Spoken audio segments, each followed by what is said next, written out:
I already got the pictures in when she first came in. Okay, well.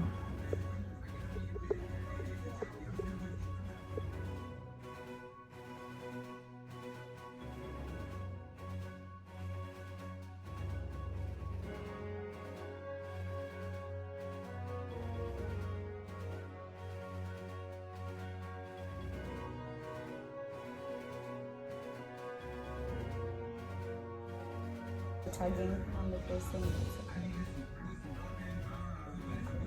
hurt me.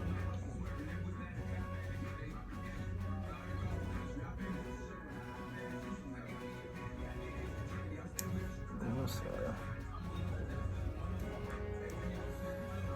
There we go. Yay, freedom. It actually didn't hurt.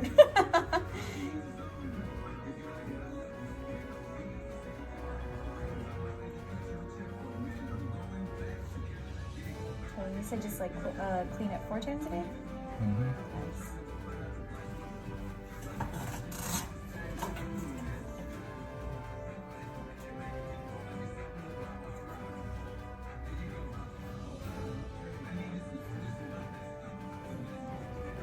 And you want me to put the other one in for you? Yeah, if that's okay. That's fine.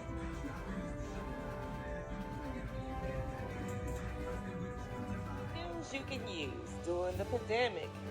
Hopefully, everyone is being safe, wearing their masks,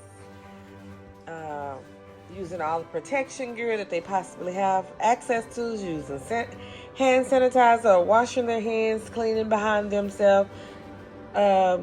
Whatever you have, whether it's bleach, make sure you're breaking it down to cleanse the areas as you go out day in, day out through the public. But today's topic is piercing complications. It's kind of hard due to the pandemic because of the weird hours or that's been mandated, and those that do abide by it may book appointment, or they may allow you to come in 2 at a time, or however they may have it set up. But from time to time, there's always not enough shops that may be open at the right time to assist you during the pandemic. The most common thing is when clients leave the tattoo shops, they feel that they have had 20 tattoos, 20 piercings, and nothing's going to happen. You can never say nothing can happen and you've been doing this, because for the simple fact, our DNA, our body, do not always react the same way that it may have reacted before. So, some tips to let you know. People that may go to the malls to get their ears piercing, or may go to a garage to get their nose piercing, they'll do everything out of the ordinary. I'm not putting down the mall shops or that only do piercings, that specialize in the ear, but just keep in mind, you may have complications where you may have to visit a tattoo shop that does piercing, and may need to find out what artist in town is more experienced to assist you in your complication during this pandemic. Well, we've always had issues throughout the years with people coming in from different shops after being pierced somewhere else, or whether it's a tattoo issue. Doesn't make a difference, everyone, but a lot of times the complication, the clients have to sometimes think and take the responsibility of what they did not do. Did they read the aftercare instructions? Did they buy the correct aftercare products? Yeah, Claris may have an aftercare product, but does it really help you on complex issues? Is it really what you really need based on your DNA? You have to understand that we have people, no matter what skin tone you have different skin tones with different complexity of skin disorders. Some people have sensitivity to metals, for its gloves and different other products. Sometimes even the aftercare that you may have told them they may be allergic to one of the products or all the products. Do the artists know how to resolve it, or to refer to a shop or artist that is familiar, that do know what they're doing? Or are they going to be man enough or woman enough to say, hey, I don't understand, I'm going to refer you to the other shop? Or are they going to be smart enough to say, hey, we don't carry aftercare, but you can go to this shop and purchase it, or you can buy it online from their shop? Or are they going to do the right thing? Of course not. A lot of people have big egos, and they think it's the competition. That's not helping the client comparing your skill versus another skill. It's not helping, because at the end of the day, they can't go to the ER behind something that the tattoo shop can fix. For those that are experienced in the body piercing world. Okay. From time to time, we get customers that may have keloids on their piercings or on the whole or the outside, inside. Sometimes they come with oozing, pulsing, swelling. Even their jewelry, as you've seen in the video, jewelry sunken in because an inexperienced piercer, not a professional piercer, a piercer at a mall. And of course, the client felt comfortable because that's where they got their first ears pierced when they were younger. But people forget the equate of younger. Okay, the shop, that little store do have different sizes, but you have to think, do they have the knowledge to know that you can't put a certain size bar in the ear? Child's earring cannot fit in a adult size earring.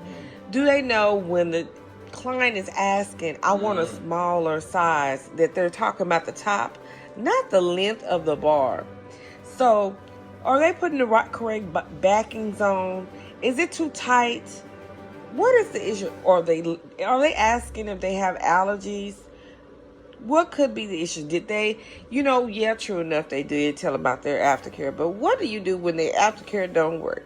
Well, there's two main products at the professional tattoo industry, and there's other products out there too as well that's been around and just as long. But the first aid, we're going to always give credits to H2O. Hands down. You don't have any complex issue. You do what the instructions say, it will work.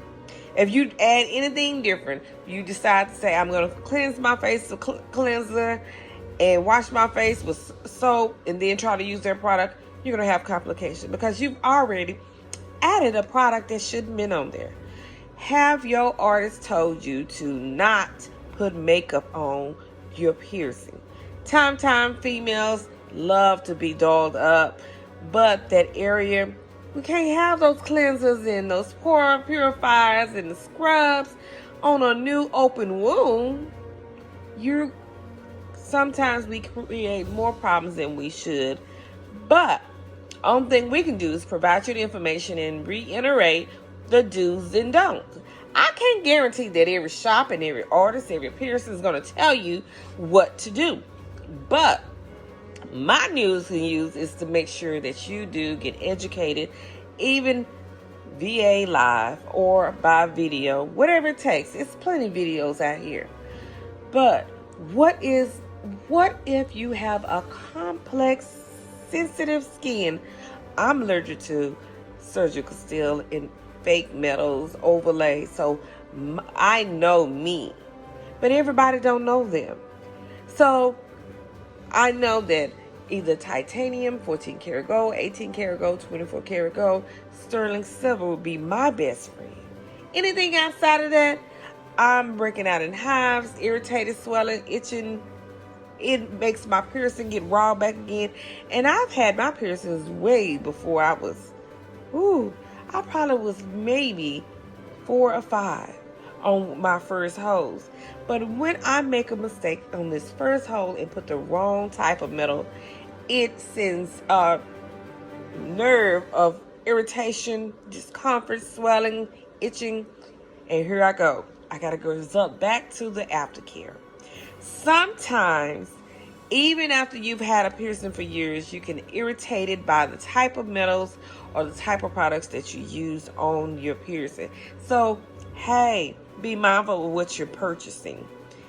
Stop going the cheap route on something that your body is rejecting, cheap metals. I'm just saying. Some people say nickel this, nickel that, and don't have a clue which metals have nickel. Some metals have very small traces, maybe less than 10%. You can find surgical still have less than 10%, and it may not.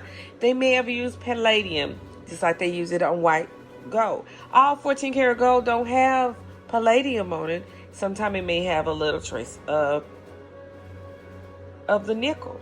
So until you do your deep dive, and every artist is not gonna know which metal have what. They just going by, hopefully the company that they purchased from is telling them the truth.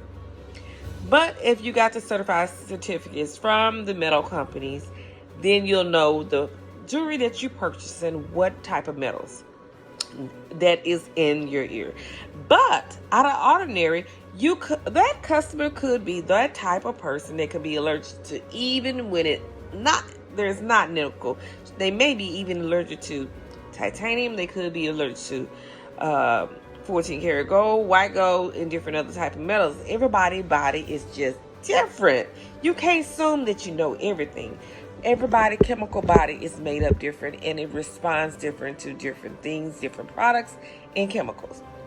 But in this video is talking about how the customer went to one place that is known and is popular for people that just want to go into the mall and get a quick fix and buy their products and think it's gonna work, and then they always end up back looking for a tattoo shop, because at the end of the day they're just licensed to pierce the lobe area, nothing else. They don't have extensive learning on the complications of piercings.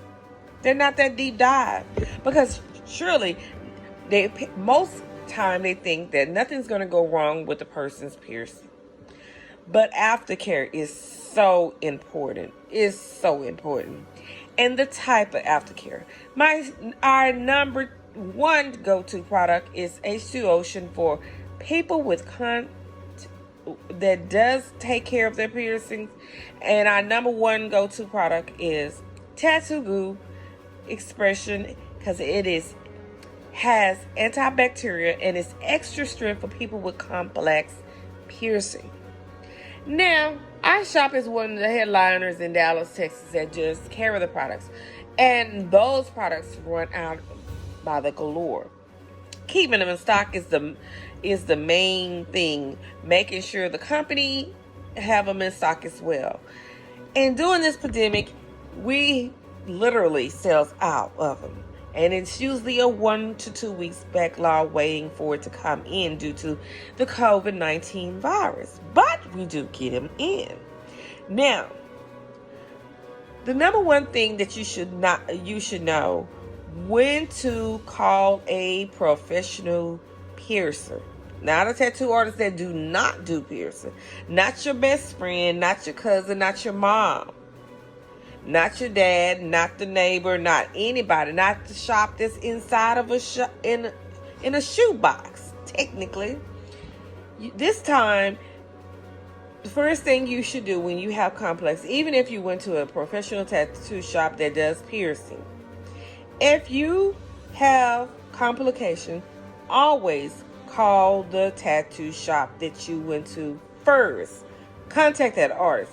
If the artist deny you, then result to going to another shop. Another shop may be able to assist you.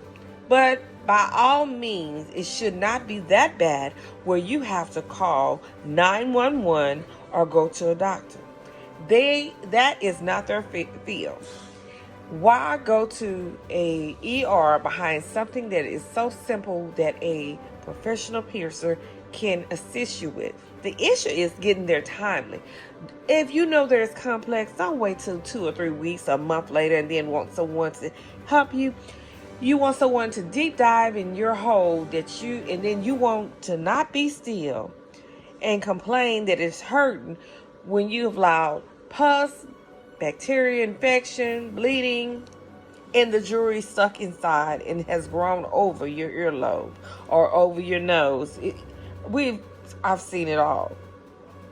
I've even seen it with parents have never changed their children's earrings. They got the ears done when they were a baby, and they're still wearing the same jewelry that they had as a baby.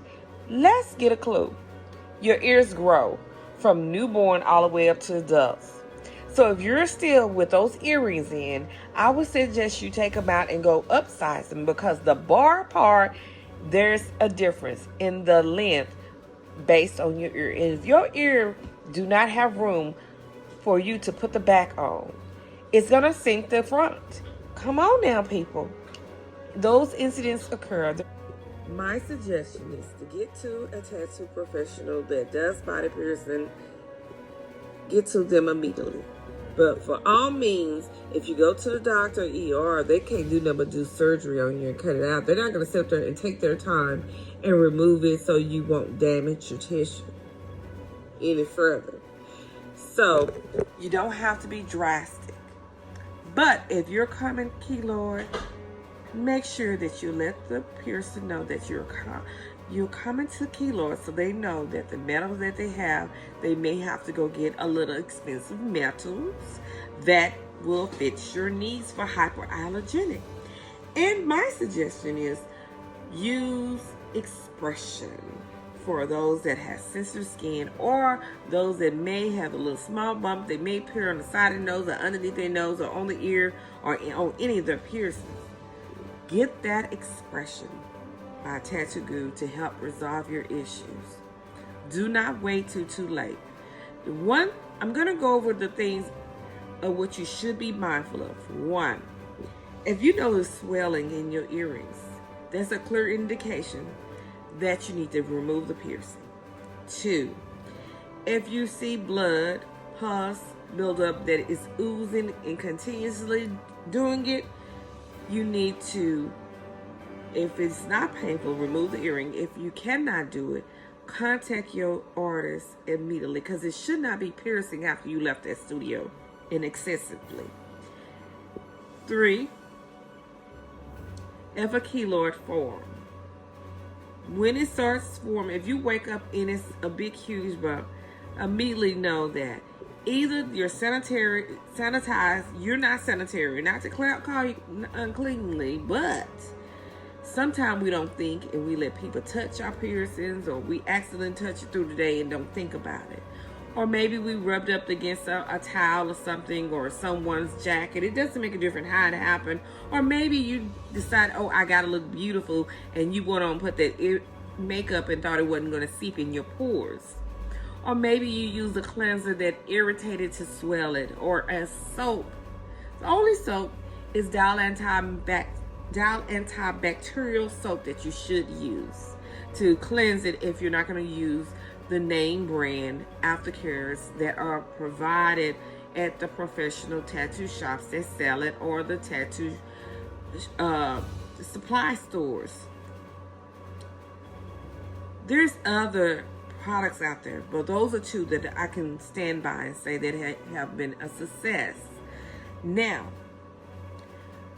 the other thing is, do not change your jewelry out. That's the biggest issue. You get your piercing, you think that hole is going, if you take it, it ain't nothing, it's just a hole. No. Please do not bother that piercing until your healing has complete. It needs to run its course. Each piercing heals at a different time frame.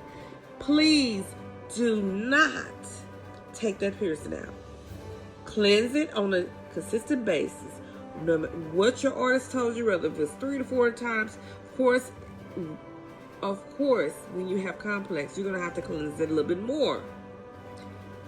Whatever they have told you, and hopefully they have told you right, ask them for the aftercare instruction. Or if they're not available, just seek out to another shop that does piercing, that don't mind giving you the information to get you through your healing process. This is News You Can Use by Mrs. Mack.